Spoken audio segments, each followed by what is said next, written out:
حضور نے فرمایا کل بنی آدم خطاؤون وخیر الخطائین التوابون، تمام بنی آدم خطا کار ہیں، خطا کار بھی نہیں، بہت خطا کار ہیں، بہت خطا کار ہیں،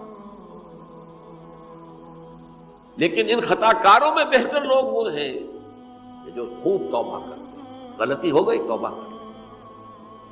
اور ایک اور حدیث میں آپ کو بتاؤں گا کہ یہ نہیں ہے کہ پھر کبھی وہ غلطی نہ ہو، اس وقت آپ یہ لگا لیں اپنے اوپر یہ کام میں نے نہیں کرنا، اور ایک دفعہ وہ کام چھوڑ دیں تو توبہ ہو گئی۔ پھر اگر کچھ عرصے کے بعد پھر کہیں آپ جذبات کی رو میں بہہ گئے، پھر کہیں کوئی برے اثرات جو ہے وہ پڑے، پھر غلطی، کوئی بات نہیں، پھر توبہ، پھر ہو گیا، پھر توبہ کر۔ تواب اسی لیے کہا بار بار توبہ کر۔ تو کل بنی آدم خطاؤون وخیر الخطائین التوابون۔ دوسری حدیث یہ بھی ابن ماجہ اور بہقی میں ہے، حضرت عبداللہ ابن مسعود رضی اللہ تعالی عنہ، التائب من الذنب کمن لا ذنب له، گناہ سے توبہ کرنے والا ایسے ہے جیسے اس نے کبھی گناہ کیا ہی نہیں۔ دھل جاتی ہے، تختی دھل گئی، بچے نے تختی لکھی تھی اس کو دھو دیا، ختم ہو گئی۔ ایک حدیث تو پڑھ کر میں بھی چونکا، یہ اصل میں اسلوب ہے بیان کا، بتانے کے لیے کہ تمہارے دلوں کے اندر مایوسی کا غلبہ نہ ہو جائے۔ مایوس اصل میں جو ہے مایوسی یہ ابلیسیت ہے، نوٹ کر لیجیے اس کو۔ مایوسی ابلیسیت کا عکس ہے۔ مبلس کہتے کسے؟ جو مایوس ہو گیا۔ ابلیس سب سے بڑھ کر مایوس جو ہے وہ ابلیس ہے، اسے معلوم میرا چھٹکارا تو نہیں ہے، لہذا میں جتنوں کو اپنے ساتھ لے کر جہنم میں جھونک دوں یہی میری کمائی ہے، میں نے تو بچنا نہیں۔ تو ابلیس کہتی ہے اس کو جو انتہائی مایوس، مبلس، جو رحمت خدا بندی سے مایوس ہو چکا۔ اب اس کو دور کرنے کے لیے حدیث سنیے، اور یہ حدیث مسلم شریف کی ہے، صحیحین کے اندر، حضرت ابو ہریرہ سے۔ حضور فرماتے ہیں والذی نفسی بیدہ، قسم ہے اس ذات کی جس کے ہاتھ میں میری جان ہے، لو لم تذنبوا، اگر تم لوگ گناہ نہ کرتے، لذهب اللہ بکم، تو اللہ تعالیٰ تمہیں لے جاتا کہیں اور، وَلَجَاءَ بِقَوْمٍ يُذْنِبُونَ، اور پھر کسی ایسی مخلوق کو پیدا کرتا ہے جو گناہ کرتے، فَيَسْتَغْفِرُوا اللَّهَ، اور پھر وہ اللہ سے استغفار کرتے اور توبہ کرتے، فَيَغْفِرُ لَهُمْ، اور اللہ تعالیٰ انہیں معاف کر دیتے۔ اسی سے ملتی جلتی ایک حدیث ہے، یہ امام احمد اور امام بہقی لائے ہیں، اور اس کے راوی حضرت علی ہے رضی اللہ تعالی عنہ۔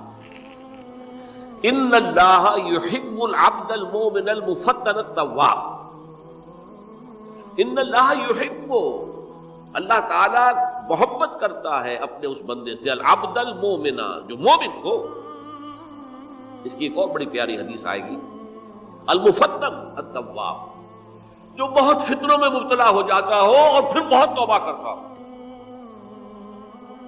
مفتن التواب، لیکن ساتھ ہی پلٹتا ہو، رجوع کرتا ہو، پھر اللہ کے حضور میں حاضر ہوتا ہو، پھر معافی مانگتا ہو۔ اللہ تعالیٰ کو اپنا ایسا بندہ بہت پسند ہے۔ اب میں کچھ اور حدیثیں آپ کو سنا رہا ہوں۔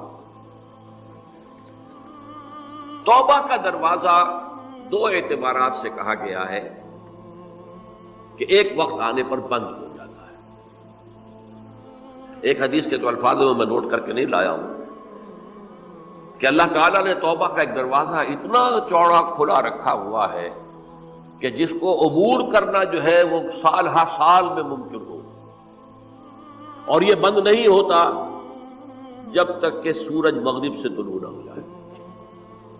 یہ قیامت کی جو آخری، قریب قیامت کی جو آخری نشانیاں ہیں ان میں سے وہی حدیث میں آپ کو سنا رہا ہوں، عن ابی ہریرہ رضی اللہ تعالی عنہ، اور یہ مسلم شریف کی روایت ہے،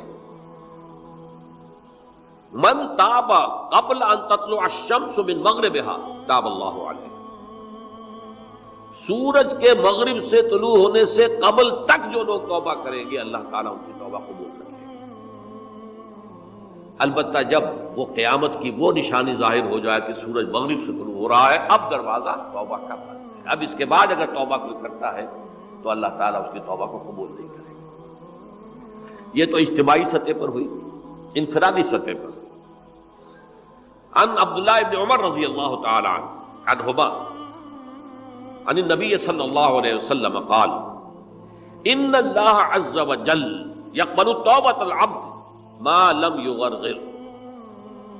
یہ ترمذی میں ہے، حضرت عبداللہ ابن عمر رضی اللہ تعالی عنہما سے، کہ اللہ تعالیٰ اپنے بندے کی توبہ قبول کرتا ہے جب تک کہ وہ جسے ہم کہتے ہیں گھنگرو نہ بولنے لگے حلق کے اندر، جبکہ نزع عالم نزع ہو اور جان جو ہے وہ آ کر پھر یہاں اٹکتی ہے، تو اس وقت تک دروازہ کھلا ہے توبہ۔ لیکن جب یہ شکل ہو گئی تو دروازہ بند ہے۔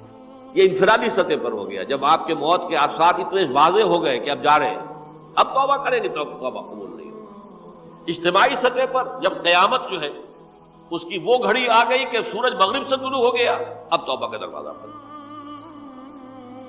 ایک اور حدیث ہے جو میں نے بہت مرتبہ اس کا ترجمہ تو آپ کو بہت دفعہ سنایا ہے، آج میں چاہتا ہوں اس کو پورے متن کے ساتھ آپ کے سامنے رکھوں۔ یہ حضرت انس ابن مالک رضی اللہ تعالیٰ عنہ سے مروی روایت ہے، جو حضور کے خادم خاص تھے، اور یہ متفق علیہ بھی ہے، یعنی بخاری میں بھی ہے، مسلم میں بھی ہے، لیکن تھوڑا سا فرق ہے الفاظ کا۔ تو جو مسلم شریف کی روایت ہے اس کے الفاظ کیا ہیں؟ للہ اشد فرحا بتوبۃ عبدہ حین یتوب الیہ۔ جان لو اللہ تعالیٰ کو زیادہ خوشی ہوتی ہے اپنے کسی گناہ گار بندے کی توبہ سے جبکہ وہ توبہ کرتا ہے۔ کس سے زیادہ ہوتی ہے؟ اب اس کی ایک تمثیل دی، من احدکم، ایک ایسے شخص سے بھی زیادہ بڑھ کر خوشی ہوتی ہے، کان علی راحلتہ